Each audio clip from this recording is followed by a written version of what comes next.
अस्सलामुअलैकुम welcome to my channel Neelu Amju taste hub इनकी நம்ம முருங்கைக்காய் மீன் கறி எப்படி செய்யலாம்னு பார்க்கலாமா.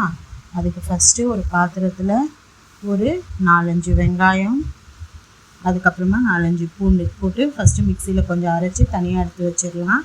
மறுபடியும் அதே மிக்சியில் ஒரு வெங்காயம், ஒரு 4-5 பல் பூண்டு, ஒரு டேபிள் ஸ்பூன் அளவுக்கு சீரகம், அப்புறமா ஒரு 1/4 டேபிள் ஸ்பூன் அளவுக்கு கடுகு, மறுபடியும் ஒரு 1/4 டேபிள் ஸ்பூன் அளவுக்கு வெந்தயம், மறுபடியும் ஒரு 1/4 டேபிள் ஸ்பூன் அளவுக்கு சோம்பு, பெருஞ்சீரகம் சொல்லுவாங்க இல்லையா அது. இது மூணுமே சேர்த்து நல்லா மிக்சியில் ஃபைன் பேஸ்ட்டாக அரைச்சி, இது நல்லா ஃபைன் பேஸ்ட்டாக அரைக்கணும். ஃபைன் பேஸ்ட்டாக அரைச்சி அதுவும் எடுத்து நம்ம ஏற்கனவே அரைச்சி வச்சுருந்தோம் இல்லையா ஒரு மசாலா, ஒரு வெங்காயம், அதோடு இதையும் சேர்த்து மிக்ஸ் பண்ணிடணும். மிக்ஸ் பண்ணி அது தனியாக வச்சுருங்க. மறுபடியும் அதே ஜாரில் ஒரு 4 தக்காளி பழத்தை எடுத்து நல்லா அரைச்சி அதுவும் தனியாக எடுத்து வச்சுருங்க.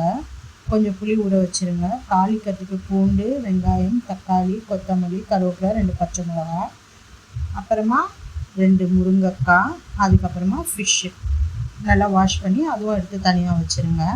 இப்போ ஒரு பாத்திரம் வச்சு அதில் நல்லா ஒரு 4-5 டேபிள் ஸ்பூன் எண்ணெய் விடுங்க. எண்ணெய் நல்லா காஞ்சதுக்கப்புறமா, நல்லா காயணும் எண்ணெய். காஞ்சதுக்கப்புறமா தான் நம்ம வெந்தயம் போடணும். ஒரு 1/4 ஸ்பூன் வெந்தயம் போட்டால் போதும். வெந்தயம் நல்லா பொரிஞ்சிட்ருக்கும் போது நம்ம கட் பண்ணி வச்சுருந்தோம் இல்லையா வெங்காயம், அந்த வெங்காயத்தை அந்த வெந்தயத்தில் சேர்க்கணும். சேர்த்து அது கொஞ்சம் நல்லா வதங்கிட்டுருக்கும் போது அப்போ நம்ம எடுத்து வச்சுருந்தோம் இல்லையா ஒரு 4-5 பல் பூண்டு, அந்த பூண்டையும் அதில் ஆட் பண்ணணும்.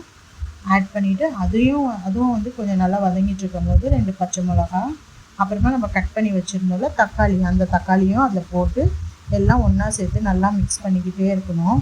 அது நல்லா மிக்ஸ் ஆகிட்டு இருக்கும் போது நம்ம கொஞ்சம் கருவேப்பிலையை போடணும். கருவேப்பிலை போட்டுட்டு அதுக்கப்புறமா வெங்காயம் பேஸ்ட் நம்ம அரைச்சி வச்சுருந்தோம் இல்லையா, அந்த வெங்காய பேஸ்ட்டு மட்டும் ஃபஸ்ட்டு இதில் போட்டு ஆட் பண்ணிவிட்டு மறுபடியும் இது நல்லா மிக்ஸ் பண்ணிக்கிட்டே இருக்கணும்.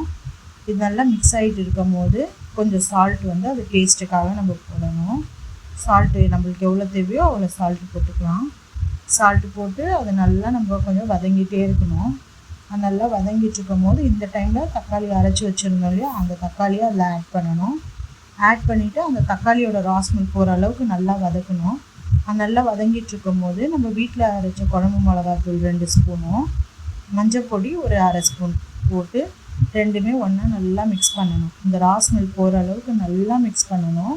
அந்த ஸ்மெல்லே இருக்கக்கூடாது, மிளகாத்தூளோட ஸ்மெல்லே இருக்கக்கூடாது. நல்லா மிக்ஸ் பண்ணி அது மேலே எண்ணெய் பிரிஞ்சு வரும், அந்த அளவுக்கு அது நல்லா மிக்ஸ் ஆகிட்டே இருக்கணும். அந்த டைம் நம்ம என்ன பண்ணணும்னா, நல்லா இது எண்ணெய் பிரிஞ்சு வருது இல்லையா, இந்த டைமில் நம்ம புளி கரைச்சல் எடுத்து வச்சுருக்கோம் இல்லையா, அந்த புளி கரைச்சலை அதோட ஆட் பண்ணணும்.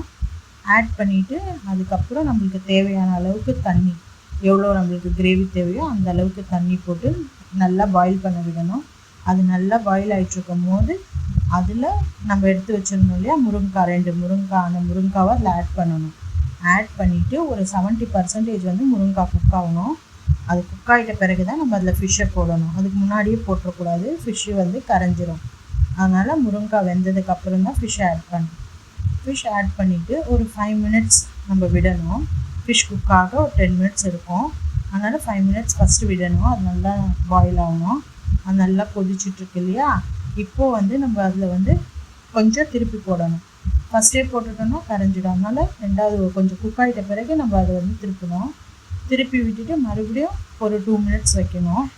ஒரு 2 மினிட்ஸ் வச்சுட்டு அதை பாயில் ஆக விடணும். அது மறுபடியும் 2 மினிட்ஸ் அது கொதிச்சுட்ருக்கும் போது கொரியாண்டர் இருக்கு இல்லையா, கொத்தமல்லி, அதை மேலே போட்டு மறுபடியும் ஒரு 3 மினிட்ஸ் அடுப்புலேயே வைக்கணும். அது நல்லா கொதித்து முடிச்சிட்டதுக்கப்புறமா நம்ம கிரேவி ரெடி. எப்படி இருக்குதுன்னு சொல்லிவிட்டு சொல்லுங்கள், கமெண்ட் பண்ணுங்கள்.